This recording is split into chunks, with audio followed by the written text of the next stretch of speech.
Welcome back to the True Crime Collection, where Jen and Brian are diving into the world's most chilling crimes. From unsolved mysteries to dark endeavors, they uncover the stories that will keep you hooked. This is the True Crime Collection.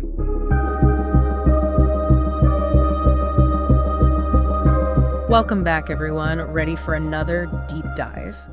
This time, we're heading to the Soviet Union in the 1980s. Yeah, during the time of Andrei Chikatilo, the Rostov Ripper. Definitely a dark chapter in history, a complex and sensitive topic for sure. Absolutely. And instead of just focusing on the gory details of his crimes, Great. we're going to approach this from a different angle. Okay. And we're going to look at one of his victims, Viktor Tishchenko, to try and understand the bigger picture of life in the USSR back then. I see. Interesting. Yeah. So we're looking at how this all played out while the Soviet Union was already going through these huge changes. Yeah.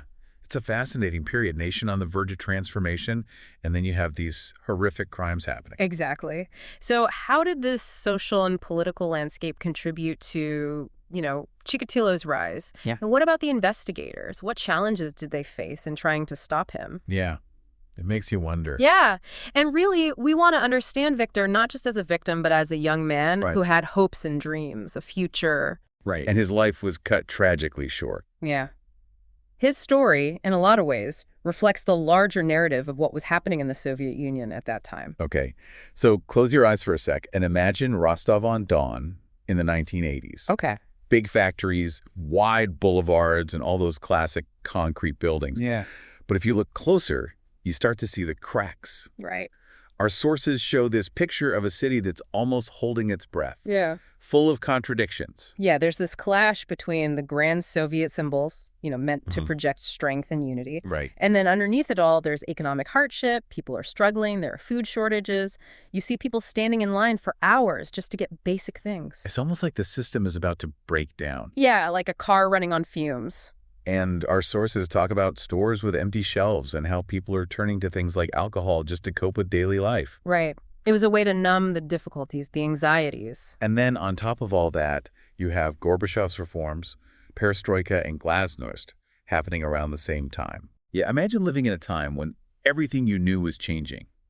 The whole system you grew up with is crumbling, like a house with cracks in its foundation. Perestroika and glasnost, they were meant to bring openness and restructure the economy, but for a lot of people in Rostov, it just made things more uncertain. Right, a time of both hope and anxiety. Who knows what the future holds? Yeah, and this instability, it created a climate of vulnerability, and that's something Chikatilo was able to exploit. Sadly, yes. And you have to remember, the Soviet Union back then was reluctant to even admit that serial killers existed. Really? Yeah. This resistance to the very concept would have a huge impact on the early investigations. Wow. So they're dealing with all this social and economic turmoil, and then you have this new kind of criminal they don't even want to acknowledge. Yeah, a real challenge for law enforcement. Now, another thing that plays a role in this whole story is the geography. Rostov is surrounded by these thick, ancient forests, places steeped in folklore and mystery. And remember, Russian folklore is full of stories about spirits and dangers lurking in those forests. Yeah, so those forests, they were already seen as places to be wary of. Yeah. But for many people, those forests were also places of beauty, Yeah. Places to escape the harsh realities of life. Right. So you have this duality, the allure, the mystery, and the fear all wrapped up in one. Exactly. And as rumors start spreading about bodies being found in the woods, that sense of unease, it just grows. Of course. It's like those childhood fears you have about what's hiding in the shadows. Yeah. But this time, the monster is real. Unfortunately, yes. Yeah.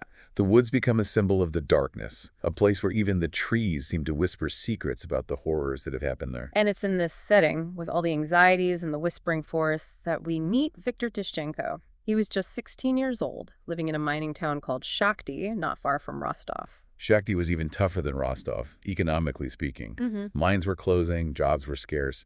It felt like a forgotten town. And you can imagine the impact that had on young people like Viktor. Limited opportunities, a sense of hopelessness. Exactly. But Viktor, he was a dreamer. He loved to read. He wanted a better life. He had this optimism that contrasted with the grim reality around him. Our sources talk about his love for books, which says a lot about him. He was looking for an escape, something beyond the confines of Shakhty. Right.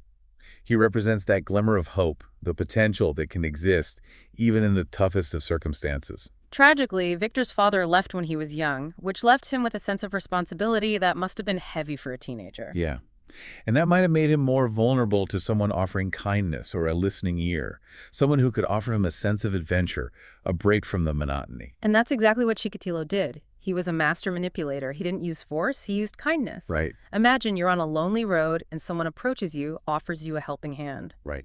That's how he disarmed his victims. He lured them into a false sense of security before betraying their trust in the worst possible way. He preyed on vulnerability, exploiting their loneliness, their need for connection. And his MO was always the same. He would be super friendly, offer help, or a reason to go somewhere secluded. It's chilling how calculated it all was. Yeah. So it's November of 1990, freezing cold day. Right. And Victor's walking near the railway tracks, a place he often went to find some peace, maybe read a book. Right. And that's where Chikatilo spots him. It's almost like a predator stalking its prey. Our sources say Chikatilo just strikes up a conversation, offers Victor a cigarette, some small talk, anything to gain his trust. Yeah, it's horrifying to think that he used such ordinary gestures to mask his real intentions. And then he lures Victor deeper into the forest with some made-up story, maybe a task that needs doing, a chance to earn some quick money. Victor, looking for connection, maybe a little adventure, goes along with it. And that's where all those feels about the forest, the folklore, the rumors, it all comes crashing down. Yeah. The woods become more than just a setting for a crime. Right. They become a symbol of the darkness that's about to unfold. And it's deep in those woods that Victor's story takes its darkest turn. A turn that would shock the entire community and beyond. It's a stark reminder of the vulnerability that existed within Soviet society at the time. Yeah. A vulnerability that Chikatilo was all too eager to exploit. And as we dig deeper into this case, we'll see how his crimes not only terrorized a community, but also revealed the systemic flaws that allowed him to operate for so long. Victor's disappearance, just like all the others before him, just plunged the entire community into this state of fear and uncertainty. And I mean, you can just imagine, right? Yeah. Parents holding their children a little tighter, people whispering about the Rostov Ripper on the streets. And just not trusting anyone. Exactly. Every stranger is a potential threat. Yeah.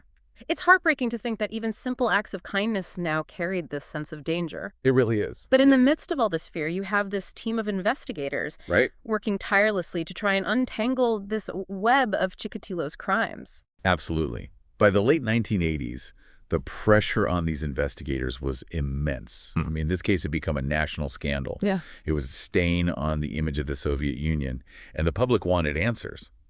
They demanded them. And that's when they formed a special task force, Okay. led by Viktor Burakov. Burakov. He sounds like a fascinating figure.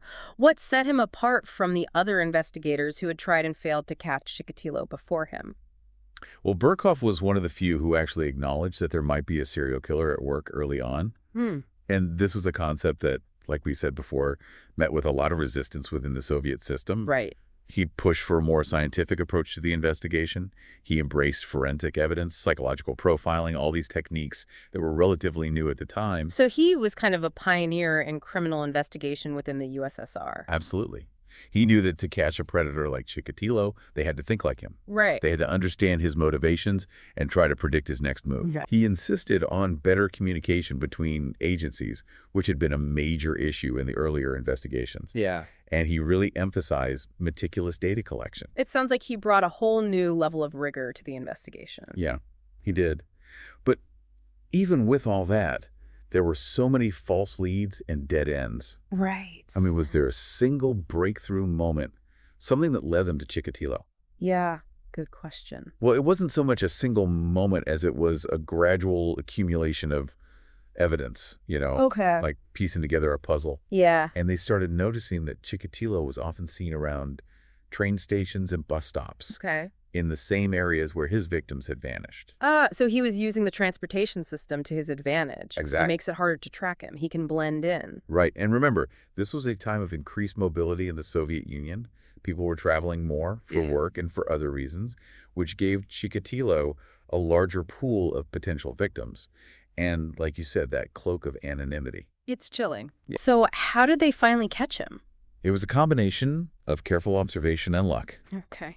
In November of 1990, a plainclothes officer was patrolling a train station that Chikatilo was known to frequent. Mm. And the officer noticed him acting suspiciously. Like what? Well, he was talking to young boys and seemed to be following them. So red flags are going off in this officer's head. Exactly. The officer approached Chikatilo and he gave these vague answers Okay. and tried to leave quickly. It was enough to warrant further investigation. Makes sense. So they searched him, right? Yeah. And they found a small cut on his finger and traces of blood under his fingernails. Wow. Those tiny details can be so crucial. You're telling me. They also found a knife hidden in his bag. Oh, okay. Now, obviously, that wasn't enough to convict him, Right. but was enough to put him under surveillance. I bet those next few days were pretty tense. Oh, absolutely. The investigators are scrambling to gather enough evidence, and Chikatilo, realizing that the net's closing in, is trying to maintain this facade of innocence. So how did they finally get him to confess? Was it through some intense interrogation? It was a combination of things. I mean, Chikatilo, as you can imagine, was a master manipulator, right? Yeah. He denied everything at first. Okay.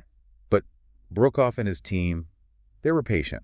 Yeah. They used a mix of psychological tactics, Yeah. and they carefully presented the evidence they had. It sounds like a chess match. It was. And then they brought in a psychiatrist, Alexander Buchanovsky. Okay. Buchanovsky had actually developed a psychological profile of the killer. Interesting. Yeah. He had studied serial killers, and he believed that this particular killer was driven by this deep-seated need for power and control, Okay. but also this disturbing element of sexual sadism. So did Buchanovsky just go in there and confront Chikatilo? Actually, no. Really? What's fascinating is that Buchanovsky didn't treat Chikatilo like a monster.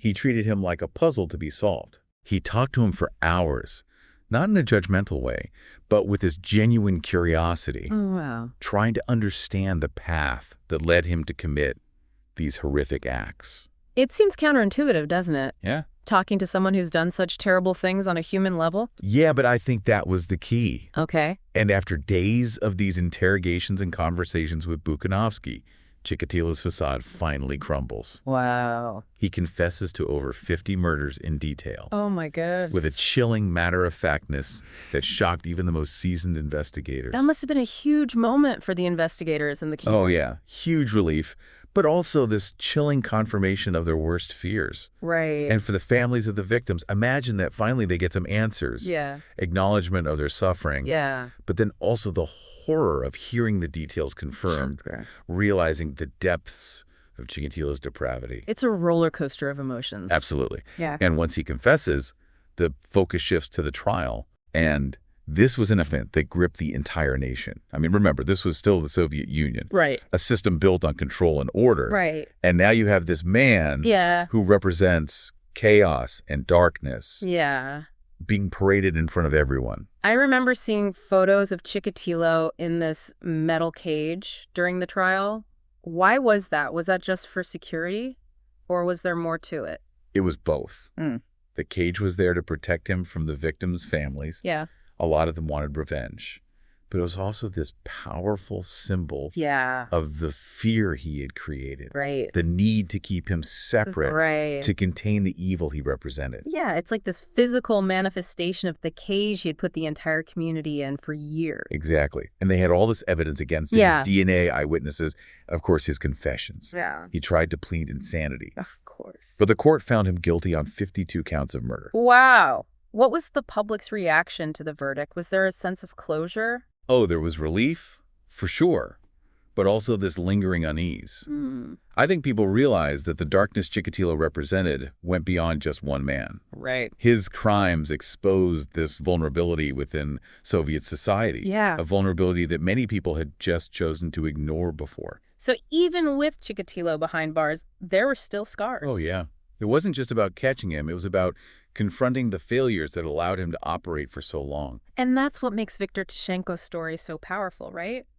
He's not just a statistic. No? He represents a life full of potential cut tragically short.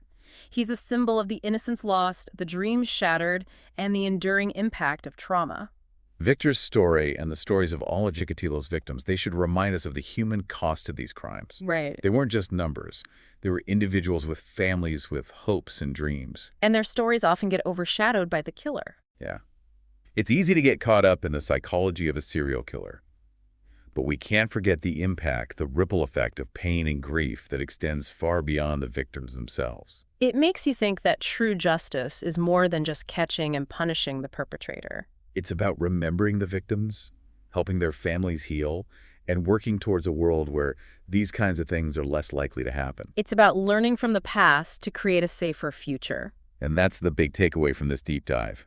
The case of Andrei Chikatilo is a warning. Yeah. It's a reminder that we need to be vigilant, empathetic, and committed to protecting the vulnerable.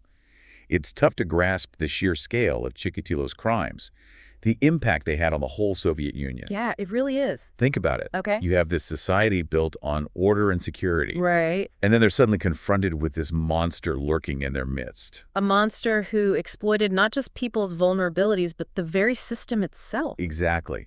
The Soviet Union was already dealing with so much change. Right. Economic, political. And then they have to deal with this whole other kind of threat. Yeah, something that challenged their sense of safety and control. Right. So as the trial ends and Chikatilo's sentenced to death, Right. there must have been this wave of relief. Yeah, definitely relief, but also this lingering question. Of how could this happen? Exactly. How could someone like Chikatilo operate for so long, undetected, in a society that prided itself on order? Our sources talk about this sense of collective trauma in Rostov, like the whole community was holding its breath, waiting for the other shoe to drop. Oh, yeah, I can see that. And even after they caught him, that unease didn't just go away. It makes sense, right? Imagine living somewhere where the woods, once a place of peace, Right. now hold this sinister feeling. And every stranger you see could be a threat. Yeah, it really changes how you see the world. It makes you question everything. We've talked a lot about Chikatilo, his psychology, what drove him. Right. But we can't forget the victims. No, absolutely not. Real people whose lives were shattered. Like Viktor Tishchenko. Yeah. His story and the stories of all the other victims, they need to serve as a reminder of the human cost of these crimes. They were more than just numbers on a page. Right. They were individuals with dreams, with families, with lives that were cut short. And it's easy to get caught up in the sensationalism around the killer himself. Oh, yeah. We get caught up in the psychology, Yeah. but we can't forget the impact, Right. the ripple effect of pain and grief that goes beyond the immediate victims. It makes you think that true justice goes beyond just catching and punishing the person responsible. It's about remembering the victims, Yeah. supporting their families. And creating a society where this is less likely to happen again. Yes, exactly. Like learning from the past to build a safer future. And I think that's the most important thing to take away from this deep dive. Okay. The case of Andrei Chikatilo, as brutal as it was, Yeah. it's also a warning, right? Yeah. A reminder to be vigilant, empathetic, and to protect the vulnerable. As we wrap up this journey into the shadow of the Rostov Ripper, I hope you're left not just with a sense of horror, but with a renewed sense of purpose. To learn from the darkness, to honor the victims, and to work towards a future where these tragedies don't happen again. Because in the end, the strongest weapon against evil isn't fear, but understanding. And a collective commitment to a better, safer world.